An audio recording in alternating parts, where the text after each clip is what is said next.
It's got a sound logic. Don't step foot in one Colorado county unless you're ready to prove you are COVID-free. That hasn't really been, no pun intended, tested in the courts yet. Tonight, we're going 360. Has this gone too far or the right move to protect Coloradans? Plus, Colorado has officially submitted its order to the feds for a COVID vaccine. How many doses are coming and why doctors say side effects are a good thing. It's a cornerstone to our democracy, free and fair elections. There's wrongdoing, and it's not acceptable.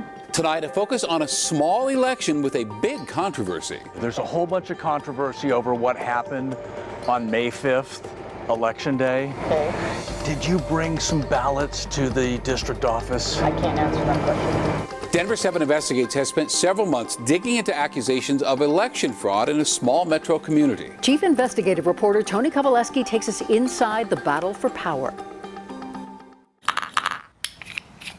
I believe the election absolutely was not handled properly. I have no doubt about it. This is a story about two candidates. Tony, this comes down to what's the full story? A story about 33 mysterious late arriving ballots. It is my hope that your influence and your spotlight will be enough to attract the attention needed to expose the truth of those 33 ballots. And the truth about the two candidates just might surprise you. So you won by 4 votes. I won by 4 votes. Essentially, you lost by 6 votes. I had 658 supporters. Two different outcomes, but both share that same uneasy feeling that something was just not right. Does this election pass your smell test? No, it doesn't pass my test. There's wrongdoing, and it's not acceptable. Hi there. My name is Tony. I work at Channel 7. Oh, and one other important point. This is also a story about the integrity of a veteran postal carrier whose credibility is in question regarding those 33 ballots. We will hear from her later. The setting for this election and this controversy is underneath these beautiful trees. It's about 27 miles from downtown Denver. Underneath the Pretty and the Pines, Castle Pines Village, one of the metro area's most affluent zip codes. I'm saying that there was clear manipulation, ballot stuffing. Steve Long knows the law. He's an attorney hired by Cynthia Cerny. The 33 ballots, I believe those were put in on the last day in order to cause the election to have an outcome that wasn't the real outcome. After the election back in May, Long sent this 2-page letter to the board accusing the Castle Pines Metro District of election fraud. He says it may have prevented Cynthia Cerny from winning a seat on the board. The top of that letter says election fraud. Is that what you believe? Yes. It's a strong word. What's it mean to you? Wrongdoing, rigging, ballot stuffing, a lack of transparency. Which brings us to those 33 mysterious ballots and the unanswered question, where did they come from? According to this investigation report requested by the board and conducted after the election, a postal carrier dropped off the ballots. The ballots did not have stamps, and the report says the postal person allowed the receptionist to put stamps on the ballots so they could be accepted. How come there's not a camera showing like who arrives at the front entrance? That would seem like it would be important. Denver7 Investigates reviewed security camera video from inside the district office. She hands them over to the lady in the green. The hallway camera shows an employee handing over a bunch of ballots. But here's what's interesting. None of the security cameras inside or outside the building show the ballots getting dropped off.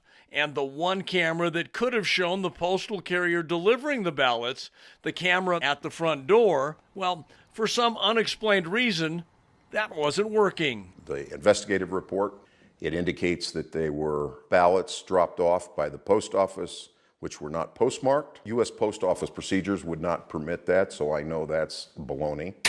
What he's saying is if you believe this report, a postal carrier delivering ballots without stamps and without getting processed through the post office would be a postal violation by the postal carrier.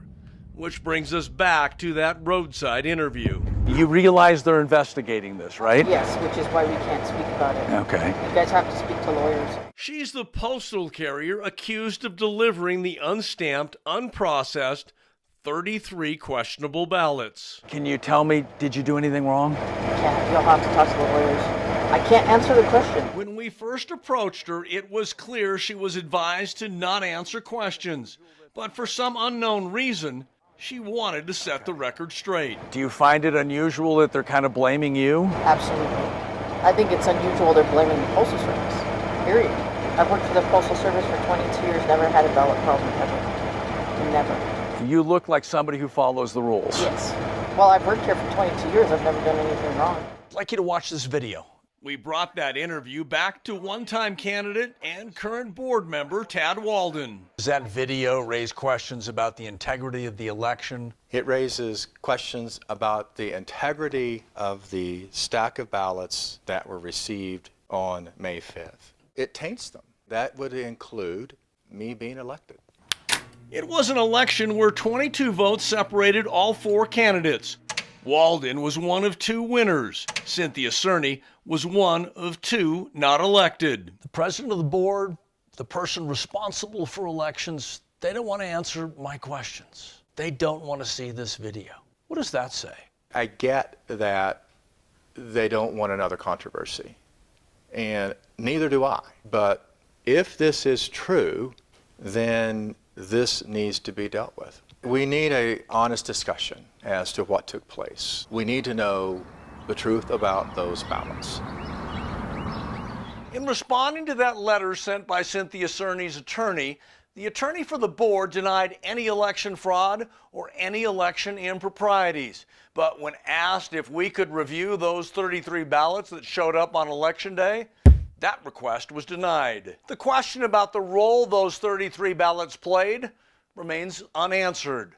We intend to reach out to the district attorney and the Secretary of State to respond to our reporting. I'm Chief Investigative Reporter Tony Kowaleski. Today, Colorado leaders submitted their request to the CDC for a shipment of the Pfizer vaccine. The state requested nearly 47,000 doses. Because our state makes up under 2% of the U.S. population, we'll only get about 2% of the available vaccine because of the federal government's allocation guidelines. Now, this is still hinging on the FDA's decision to green light the vaccine. And for now, those ultra cold storage locations will be kept confidential due to safety and security reasons. And tonight, medical experts say if you get the coronavirus vaccine, you could feel side effects, but they say that's normal, and that means the vaccine is working. In Moderna's phase 3 of their clinical trial, the company said the most common side effects were fatigue, muscle aches, and headaches. We'll know more about who is more likely to experience those side effects from the FDA once they finish reviewing both vaccines. Well, tonight, frustration among local small business owners who say they didn't get a fair share of the cash from the Paycheck Protection Program. The Washington Post reports that 5% of recipients collected more than half the money, more than $500 billion. One example here, Denver-based breakfast chain, Snooze AM Eatery, got the maximum amount, $10 million. Disheartening for Jeff Zapp of Evergreen's American 3D Printing. He applied for the PPP loan, hoping he can pay rent while his business was closed. Now, the paperwork never asked how much he wanted to borrow. About a month later, I noticed $100 showed up in the business checking account. Just said, oh, that's like a slap in the face, you know. And he's not alone here. An award-winning wedding event planner in Edwards also applied. She was given $54. Across Colorado, counties are taking very different approaches to the COVID pandemic. Some are trying to stay as open as possible, and others are closing down until numbers get better. Pitkin County has a different idea. Require COVID testing for all visitors. Denver7's Megan Lopez goes 360 on this idea. It's a first-of-its-kind move for a Colorado locality. This week, Pitkin County announced that if you want to come to visit, you need to take a COVID test and sign an affidavit saying it's negative 72 hours before your visit. A move met with mixed reactions. In this Denver7 360, you'll hear from Pitkin County officials, a health expert, a law expert, and a local lodge about this new public health order. Like many areas around Colorado, we have really seriously skyrocketing incidence rate of COVID right now. Currently, Pitkin County is level orange, better than other areas, but they're trying hard to get their COVID numbers down. And with ski season upon us, we came to the decision that this was, a way for us to welcome people into our community to have fun in a manner that is safe. By doing this, we're really going to be attracting the kind of folks that align with our community values. Anyone who violates the rule could face a $5,000 fine, but county officials admitted it will be difficult to enforce. While Pitkin County is the first in Colorado, other states have used this strategy. This type of order has some experience around, in other parts of the country. But the data on whether it actually helps to reduce COVID is limited. There's no, strong, hard and fast scientific evidence that I've seen. Still, Dr. Glenn Mays from the Colorado School of Public Health says this strategy could work for them. It's got a sound logic behind it, and that, the main goal is to help people. Kelp says this strategy could work for them, but in bigger areas with more limited COVID testing, this kind of an order wouldn't be possible. We've seen travel restrictions upheld in Maine. Craig Conniff from the University of Colorado School of Law says there is a historical precedent for enforcing quarantine requirements like during the Spanish flu. It's quite clear, in my opinion, that 14-day quarantines are within the power of states. What's strange here is that instead of the 14-day quarantine, they're saying, oh, hey, you can take a test. You've got to take a test to determine your entry. That hasn't really been, no pun intended, tested in the courts yet. But Conniff says because Pitkin County is applying this rule to Coloradans and out-of-state visitors, the more even-handed from a public health perspective the restriction is, the surer the constitutional ground on which it stands. Nestled near the snow-capped mountains of Aspen, the Snow Queen Lodge is a quaint getaway. Victorian B&B, Victorian house, and we have 8 units in the house. Like many other places, the COVID pandemic has taken a toll. But with PPP loans, they're making it work. It's this awesome, wholesome experience. Hunter Waldrop is the lodge's keeper. He just found out about the changes. And everybody pretty much freaked out that morning. Hunter says he's concerned about whether people will actually be able to find testing. That's a big expectation to have for all of these people. And he's worried this will result in more cancellations. Hopefully, people lodges don't lose too much money on credit card fees for refunding people. Nevertheless, they're preparing. I'm just going to start calling my guests and say, hey guys, it's better that you just go ahead and plan for it. Boy, that'll be a weird conversation to have. Pitkin County is the first in Colorado to require testing to enter. Depending on how things go, the county itself could serve as a test for how things should or should not be done. Megan Lopez, Denver7. The governor's office says local jurisdictions have always been allowed to implement more restrictive policies. What do you think about this? Let us know with an email to 360@thedenverchannel.com. He came into this world early. In his first few months, confined to the NICU. There are people that truly care. A stressful time for new parents, but a local nonprofit made sure they were taken care of.